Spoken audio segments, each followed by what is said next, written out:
बघा, नांदिक नावाचा एक व्यक्ती होता. त्यानं ऑक्स विकत घेतला. कितीला घेतला? 32,000 रुपीजला. आणि त्याच्यावर किती खर्च केला त्यानं? 1,500 ट्रान्सपोर्टेशन, एकूण त्या ठिकाणी नेण्यासाठी आपण ते शब्द वापरतो, त्याला घेऊन जाण्यासाठी. आणि तो कुठे घेऊन गेला? घरी घेऊन गेला. आफ्टर किती दिवस ठेवला तिथं? 3 महिने ठेवला. किती महिने ठेवला? 3 महिने. 3 महिन्याच्या नंतर त्यानं किती रुपयाला विक्री केला? त्याचं सोल्ड कितीला केला त्यानं? 35,300 रुपयाला त्याला विक्री केला. मग त्याला किती रुपये प्रॉफिट भेटला? आपल्याला असं प्रश्न विचारायचा. म्हणजे अगोदर आपल्याला काय करावं लागतं माहिती आहे का? आपल्याला अगोदर ती विक्री किंमत, आपण घेतलेली किंमत किती आहे, परचेस कितीला केला, नांदिकनं परचेस कितीला केला ते लिहायचा. परचेस प्लस, इथं प्लस लिहा. आणि जे आपण त्याच्यासाठी आणण्यासाठी खर्च केला ते ट्रान्सपोर्टेशनचा खर्च इथे लिहायचा. म्हणजे त्याची काय करायची, आता बेरीज करायची. कोणाकोणाची? 32,000 आणि 1,500. ज्यावेळेस याचं आपण ॲडिशन करतो त्यावेळेस किती झालं? 0, 0, 5 आणि 2 आणि 1, 3. आपण सोल्ड कितीला केले तर? सोल्ड 35,300. मायनस करायचं आपल्याला त्या दोघांना, मायनस 33,500. 0 मायनस 0, 0, 0, 0 मायनस होता.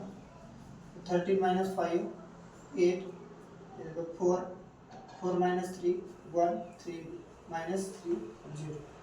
काय आन्सर आपला? 1800.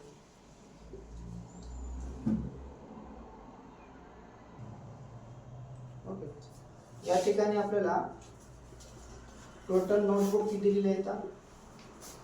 नोटबुक्स 240 दिलेले आहेत. आणि पर डझन किती येतात? पर डझन 300 रुपीज. आपल्याला सुरुवातीला काय काढून घ्यायचं? किती डझन आहेत आपल्याला त्यावर विचारले. विकल्यानंतर आपल्याला 36 रुपये पर डझन आपल्याला त्याची फायदा पाहिजे.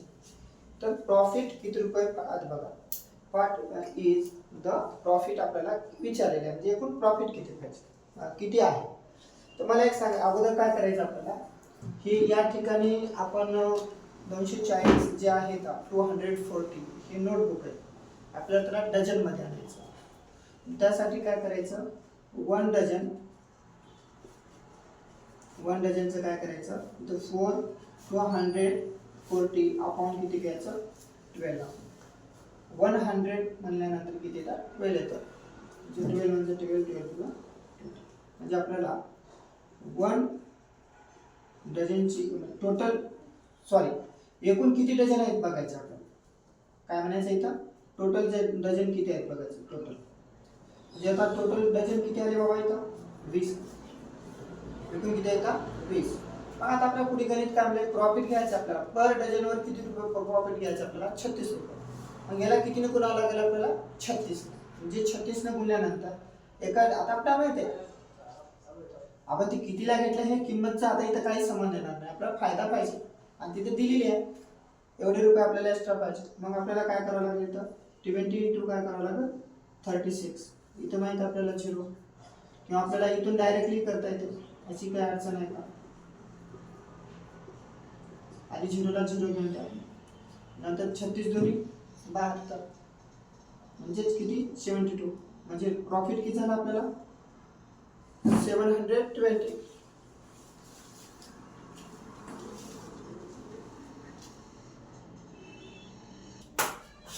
ओके. एक शामू नावाचा मुलगा आहे आणि तो 36 चिकू काय करतो? परचेस करतो. आणि त्याचा रेट किती आहे माहिती आहे का? 10 रुपयाला 2 काय करतो? चिकू घेतो. याचा अर्थ आपल्याला बघा, हे चिकू आहे म्हणजेच कितीला? आता आपल्याला 10ला किती मिळते 2. तर आपल्या याचा रेशिओ जर काढला तर आपण असं बी घेऊ शकतो 2ला किती 10. हे आपले नग आहेत 8 म्हणू शकतो आपण आणि हे रुपीज आहे. तर इथे एकाची किंमत किती आली 5. बे पंचे 10 म्हणजे एका चिकूची किंमत किती आलेली आहे इथं 1 चिकू.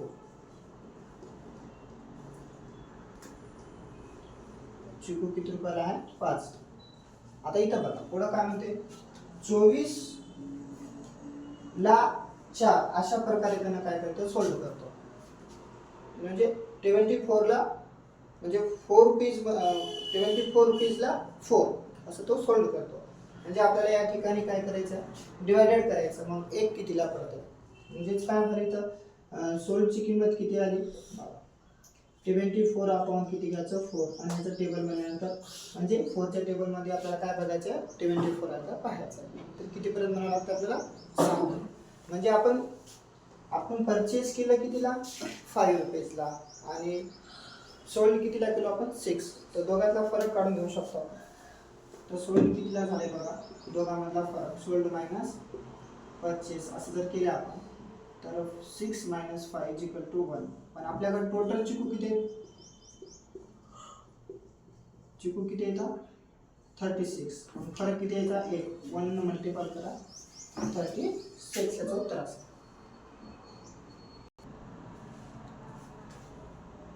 लक्षात ठेवा सिलेक्ट द करेक्ट ऑप्शन आपल्याला इथं पाहायचं होतं. बजेटमध्ये चुकीचं होतं. तुम्हाला कशाला वेळ घालायचा म्हणून मी डायरेक्टली सांगितलेलं आहे. Selling price minus cost price नंतर काय ते प्रॉफिट येते.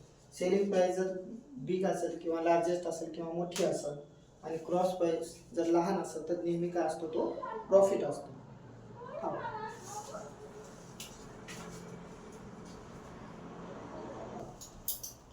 तर आपल्याला इथे काय म्हणते आकाश नावाचा एक मुलगा आहे तो एक परचेस केलाय सायकल आणि किती रुपयाला 3250 रुपयाला आणि तो सोल्ड कितीला केलेला आहे सोल्ड फॉर 2350 रुपीजला.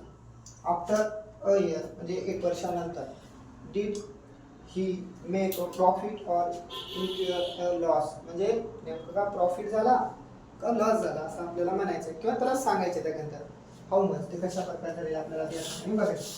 तर आपल्याला आधी काय घ्यायचे मोठी संख्या कोणती आहे सांगा बरं. सोल्ड आहे कोणती आहे सांगा. परचेज किती आहे परचेज किती आहे बघा 3250 आणि त्याच्यानंतर सोल्ड किती आहे = 2350 म्हणजे सोल्ड आपली स्मॉल आहे परचेस आपली मोठी आहे म्हणजेच बिग आहे. तर आपल्याला सूत्र काय घ्यावं लागेल तर जी मोठी आहे ती सुरुवातीला द्यायचं ते कोणती म्हणतो आपण त्याला कॉस्ट प्राइस. म्हणजे आपण इथं काय घेतल्या कॉस्ट प्राइस मायनस या ठिकाणी सोड म्हणजेच काय झालं सेलिंग प्राइस = काय होते इथं आपल्याला लॉस म्हणजेच याची किंमत टाकायचं 3250 मायनस 2350 = 0 0 0 5 - 5 0 2 -3 होते का नाही म्हणून कॅरी घेतले आपण 12 - 3 9 तर 2 राहिले 2 - 2 0 म्हणजे किती रुपये लॉस झाला आपल्याला लॉस किती आहे 900. ओके